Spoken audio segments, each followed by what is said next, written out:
Good day, dear viewers. Hope you're keeping safe and well wherever you are. COVID 19 has brought about unprecedented human and humanitarian challenges. Countries, communities, economies, and workplaces have all been impacted differently, and we are yet to fully appreciate the extent of this impact. Many companies around the world have risen to the occasion, acting swiftly to safeguard employees and migrate to a new way of working that even the most extreme business continuity plans hadn't envisioned. This is also true for the CSR programs, for which there has never been a greater need than today. Over the past few months, CSR leaders have reimagined and redefined the strategies. Let's learn today how. Today's conversation is brought to you by the National CSR Network as part of our Heal with Hope at NCSR project, whereby we bring to you inspiring stories of how to look beyond the tough times we face today and how leaders have reimagined and redefined the strategies to keep the show going on. The National CSR Network is an initiative of the Strategic CSR Alliance, comprising of industry professionals to assist companies in India to drive their CSR agenda with measurable impact and facilitate implementation of social and environmental development projects. Today, I have great pleasure in presenting Dr. Nilima Sabharwal, founder and chairperson of Hope Incorporated. Dr. Sabharwal has distinguished herself through her accomplishments in the medical field as well as her humanitarian outreach efforts.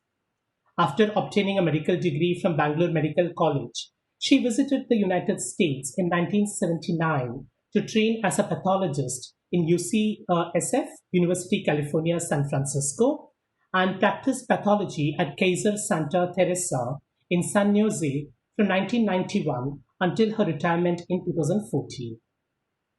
In 1999, Dr. Sabharwal founded Home of Hope Incorporated, a US based nonprofit charitable organization with the remarkable goal to empower the disadvantaged child to become a self sustaining citizen of tomorrow.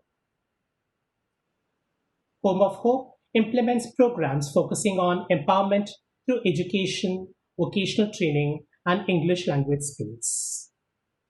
Home of Hope began as a simple grassroots movement to help a struggling orphanage in Chennai. Since its inception in 1999, Home of Hope has implemented over 20 programs throughout India and has touched the lives of over 100,000 children. Home of Hope has also been a catalyst in spreading awareness in the areas of mental health and the hearing impaired in India. Dr. Sabharwal has been recognized for her outstanding work in lighting up the lives of children and youth and received several awards such as the Sidney R. Garfield Award and David Lawrence Community Service Awards for Outstanding Humanitarian Service, Glory of India Award from India International Friendship Society, and IAA Inspiring Women's Award 2017. Dr. Sabharwal, it's a pleasure to have you with us today. Can you please share what inspired you to found the Home of Hope in 1999 and what has your initial journey been? Thank you so much. I feel very, very honored to be part of this wonderful national CSR. So, what inspired me? Yeah, I've been asked that question, and when I reflect back, it came from a place of gratitude.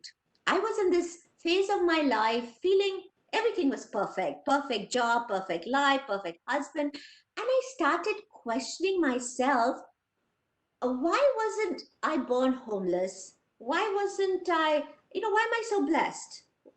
And the answer came back to me, I've just got to give back. Just got to give back. It's as simple as that. So I would call it like a calling to just give back. And when I say calling, it's this unmeasurable, unspeakable, energy. Call this energy, God, whatever you want to call it, higher consciousness. So I experienced this calling. I've got to give back. And then I got a call from my friend's mother, who's the co-founder of Children's Home of Hope Orphanage in India, in Chennai. And she called me and asked me for a donation because this orphanage was riddled with gastroenteritis. There were 137 children. It was in a very pathetic, dilapidated state. So she sent me pictures of this orphanage and the children, and there something just prompted me. I'm going to help this orphanage. I've got no connection with Chennai, nothing. It was like, okay, I'm just going to help this orphanage.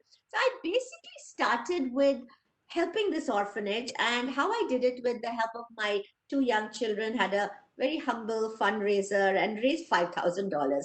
I sent the money there, and with that, they built new bathrooms. And I was so impressed to see the impact of bathrooms, simple tactile bathrooms. It eradicated an entire epidemic of gastroenteritis. I think when I saw the impact that $5,000 can do, and a bathroom it can, we have 137 children now, happy and healthy, that inspired me. That inspired me to start my own nonprofit. And I always have in my journey, I've always believed in the 5 P's. That's passion, perseverance, persistence, purity of purpose, and the last, which is the toughest, is patience. So I can say that just seeing the impact, I think ignited the passion in me to start my nonprofit. And in these 20 years, I can talk about, persistence, perseverance. It has required a lot of patience. And 20 years now, just feel super gratified that HOH has now partnered with at least 20 projects all over India, including one in Berkeley, California. And thank you for saying that. Our programs have also impacted a country like India in the area of the hearing impaired, the mentally challenged, and the mental health. And yeah, our programs have helped empower at least 100,000 children. I mean, it's been a wonderful journey, and when I talk, I just feel so passionate. I just have verbal diarrhea. Yeah. So please feel free to like, okay, what's the next question? I can Sure, just go sure. on. No problem at all. So, Dr. Sabharwal, in fact, I've always been hearing about the 5 or the 7 P's in marketing. Now, this is the Yeah. first time I have actually, heard the 5 P's in the context of CSR, and I think it's going to be a good takeaway both for me and the viewers as well. So, I think it's really inspiring to hear that because many of us we continue with our own lives, but then we don't really serve others. So, I think I think your inspiration of having wanting to give back Yeah. it's so much inspirational. So Oh, the thank so I've seen some of your like your brochure and the Home of Hope. I do see that you have been focusing a lot of your efforts in reducing the skill gap that India faces today, and this really benefits not only the students but it also companies who face a skill shortage. So could you share briefly about some of the specific programs that you have in this area?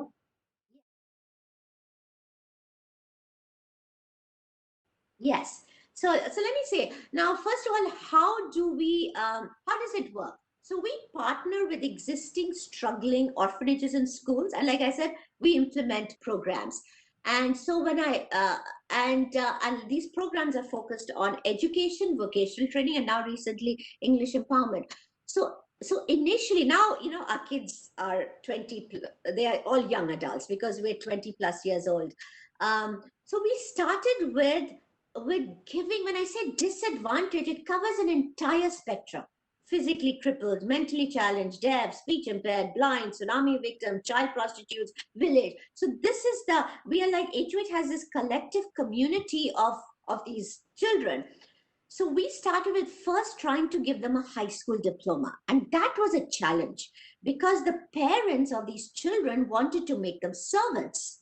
And so it was first convincing the parents. And so that was, so giving them a high school diploma. And I always give the best example of the slum community in Delhi that we worked with. That is the project Koshish, where HOH funded an after school program for these slum children whose parents were, and this project Koshish is actually in the garbage dump of Sarita Vihar. So in 2010, when I first, visited this place, these children were literally rolling in this garbage and eating garbage. It was really pathetic. And the parents wanted to make them into servants. So first challenge was to give them a high school diploma. But then what do you do next? So this is what we faced. We have all these children, we've given them a high school diploma, and we've empowered them. And if we don't help them now, they're going to fall back into the cycle of poverty. And these are they're going to become those frustrated young adults who are tomorrow's terrorists and suicide bombers. And everybody, of course, cannot be a doctor or engineer. So this is something that we figure out, that give them the gift of a skill, any skill. And so that's where, and love, and that time, of course, India's government also realized the skill. So then, with that, and I give the example of our slum community, the slum children. So so when I say skill, it's any kind of skill, the IT skill, computer skills, even simple beautician skills, any kind of skill. And so then we partnered, for example, we partnered with the IT. Right now, we've partnered with this Jet King. Jet King. It's like an IT institute right there in South Delhi. So it is very convenient, and they have courses, starting from 6 months to 1 year. So we enrolled these children in these courses. It's a 1 year course, 6 months, and the results were mind blowing. And the cost of the course for US dollars is about $1,000. That's the most expensive course. And and people like numbers. This is Silicon Valley. So you say, okay, $1,000 will empower a child. It's a 1 year course. And these same children, it is so gratifying that I've seen disadvantaged children love technology. So they took to computers like a fish takes to water. Long story short, 20 now when I go back to the same slum community, I am welcomed by hundreds of these young adults, wearing the name badge of their company. See, they have, it's like Infosys, and the good thing about this IT courses, they guarantee them a job, entry level jobs, in the corporate world, which is a starting salary of like 20,000, 30,000. So that is there. And then once these children enter the corporate world, entry level, then they, like, for in fact, one of our students, Amit, he's now working for Indira Gandhi Airport. And then they take these courses like the Cisco course, and then their salaries. And he got a bonus of 65,000 rupees, Oh, bought for his parents a wooden bed and a refrigerator. And these same parents who were against education have become strong advocates of education. And so HOH work, which is so wonderful, which we're not only empowering the children, we've actually helped change the mindset of an entire community, a slum community. And that's what's going to trickle. So, so you know, so we have realized the importance of skill. And the wonderful thing about our projects now, in fact, our project in Faridabad, Saidam, has started its own vocational center. The entire top floor has these programs where they get a diploma. Like, you have garment cutting, garment checking. You don't need any talent for that. This abused housewife can just learn how to measure garments, and she can get a salary of 10,000. So, and then there's cell phone repair. There is, I mean, all kinds of electrician. So this is where we have now been very successful in empowering of course, we have a long way to go, but we have these hundreds, we have empowered at least thousands of children now. And so basically, giving them, making them self-earning members. Mm. They start with them, and that gives the confidence, and then they help their families, and so it's been a wonderful journey. So, and it's also help very easy for us to fundraise here. Because I tell them, five even $500 will pay a tuition fee for a beautician course, and then the money goes straight for the tuition. So it's a very transparent, clear, and I feel very proud saying this. HOH symbolizes pure volunteerism. We have no admin staff. We have no offices, still the trunk of my car, and so we are really respected in the Bay Area. They call us the purest charity.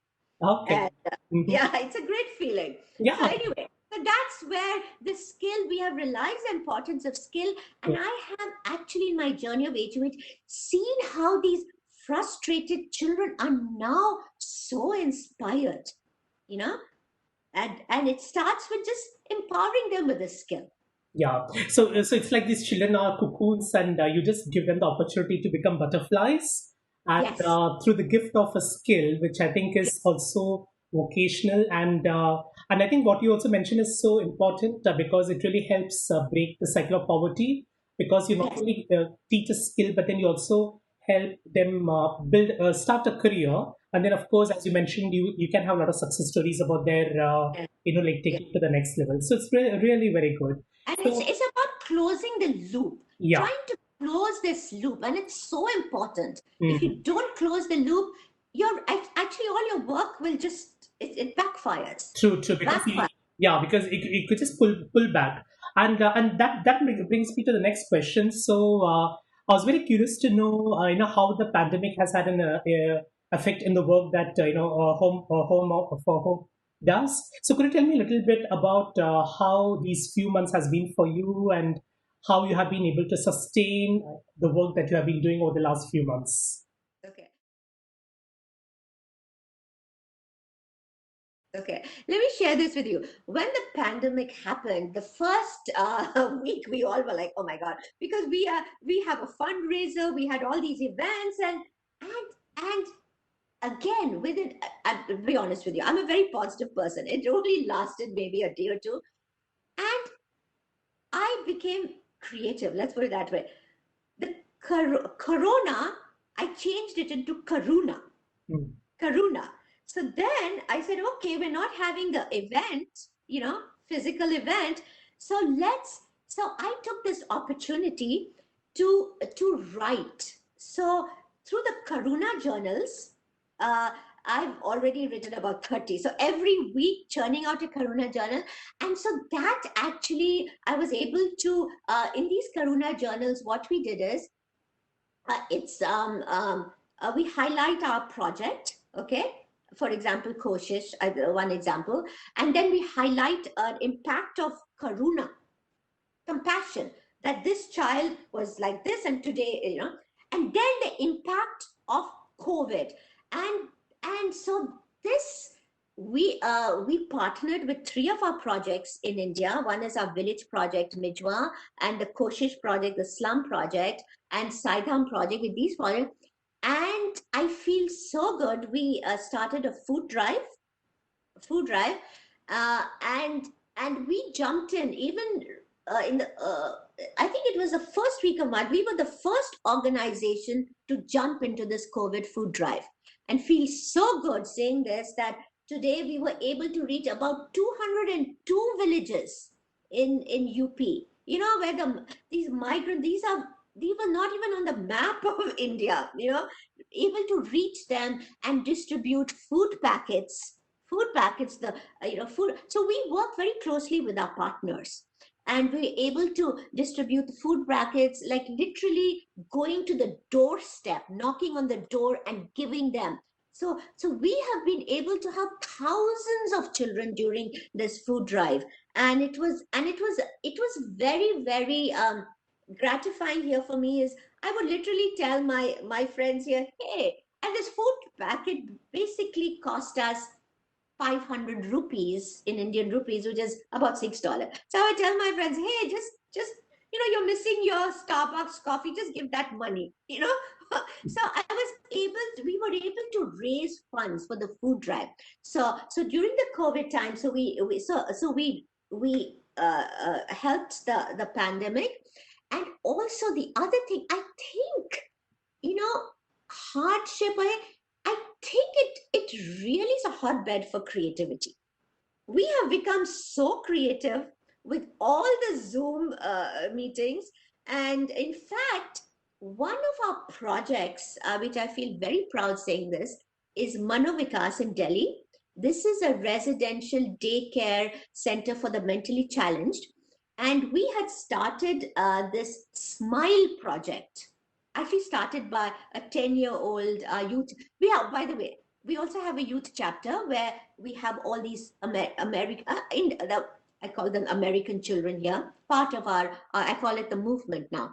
So we had started this Smile project where our youth in the US were doing Skype with the children of Manovikas, which are like 20. They were like, each time the class would be about 20 kids. And it was cumbersome. It was our Sunday night here and a Monday morning in Delhi. So COVID happened, so everything was shut down. The Skype, because the children were not coming. Then we became so creative. you know, Even for Manovikas there, they realized that these children, these special children, the parents taught them how to use the cell phone, and now we have started this. We have our children in the US making online videos, 1 minute, 2 minutes, and generating smiles. So now it's gone beyond Manovikas. We are now reached thousands of children, special children of Delhi. And every week we have this program called Man Bhavan, where so that was a creative thing. Before we were just confined to one room.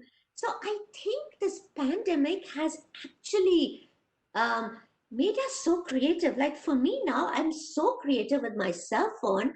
I am zooming the whole day, and actually, I think of course, there are people who've really suffered. I feel my heart goes out to them. But as a charity, I feel we have benefited. I feel more connected with my donors here and the projects in India, because now we are really doing by Zoom. And now on October 3rd, we're going to have a virtual Zoom event. So and this has opened up doors that anybody all over the world can attend this. Maybe you can attend it too. Yeah, yeah. Mm, So I'm seeing the positivity mm. of this creativity that only happens when there's a shutdown. So, yeah. As I have these conversations, I can quite resonate with what the other leaders have also said. They also said something on similar lines. One is that it has helped you, try to think out of the box, come up with more creative strategies, and many of them do use technology. And then, as long as you can train your children, parents on technology, you can really Yes, make that through. And the second is a complete, like a breaking of barriers, because now, yes. because the sky is the limit, because it's all dependent on the bandwidth of Zoom and whatever you have. Exactly. My 88-year-old mother Hmm. is now so connected with all the relatives because she's zooming. This idea didn't even come to us because we were just yes, it has opened up this whole new platform of connecting. And yes, it's been wonderful, and yeah, great. Absolutely. So, Dr. Sabharwal, I think that this has been quite inspiring. So, if there is some advice that you'd like to give to our viewers in terms of how they can really plan, because many of us are coming out of the COVID world. Some of us have been impacted less than some of the others. So, are there Mhm. any tips? Is there any advice that you'd like to give, to the world and to the people as we emerge from lockdown? Yes, yeah, I am always been a very positive person. I'm organically, I think, positive. So I always tell people, um, there's always there's always there are two ways of looking at life. Either you can find solutions, or you can find problems and solutions, or solutions and problems. So I always feel there is a solution. So just if you, I'm a believer of energy. Just try and be positive, because when you think positive, when you attract positive energy, you know, and when you attract like-minded people. Yes, sometimes it's hard to be positive, I agree, but don't be negative, be neutral. It's okay, have no opinion, have no energy, I'm neutral. But don't go down that spiral of negative energy, because you will come spiraling down, you know. Just live in the present. Yes, things are hard now, and but don't go spiraling down. So that's one advice. If you can't be positive, be neutral, but try to be positive, because the more positive you are, it just attracts positive energy. So that's, and then I also tell people, most people say, oh, I can't help anybody. No, it's okay. I will tell people, just think out of your box. Even if, fine, everybody cannot, start a non-profit, but try and do something out of your box. Even if you want, help the whales, do anything, you know, just help the whales. But because even animals take care of their family, we need to evolve more than that. And if every human being just walks out of their family, yes, charity always begins at home. Yes, take care of it, but just step outside of the box.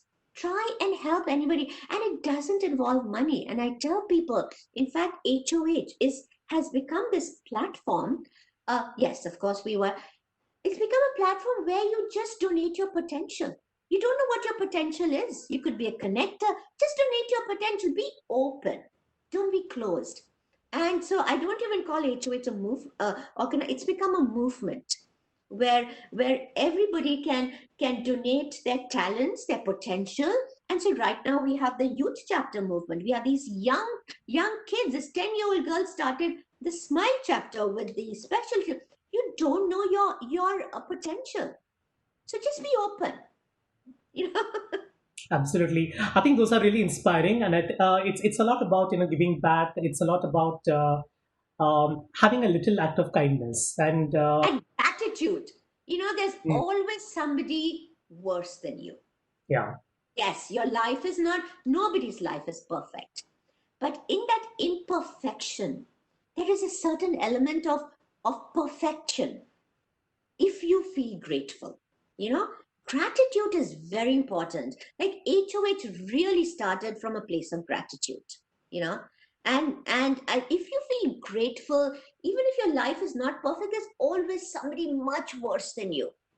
And I've sometimes reached my gratitude to a, I'm walking, I feel great, oh my god, I can still walk, I can see, how we take things for granted.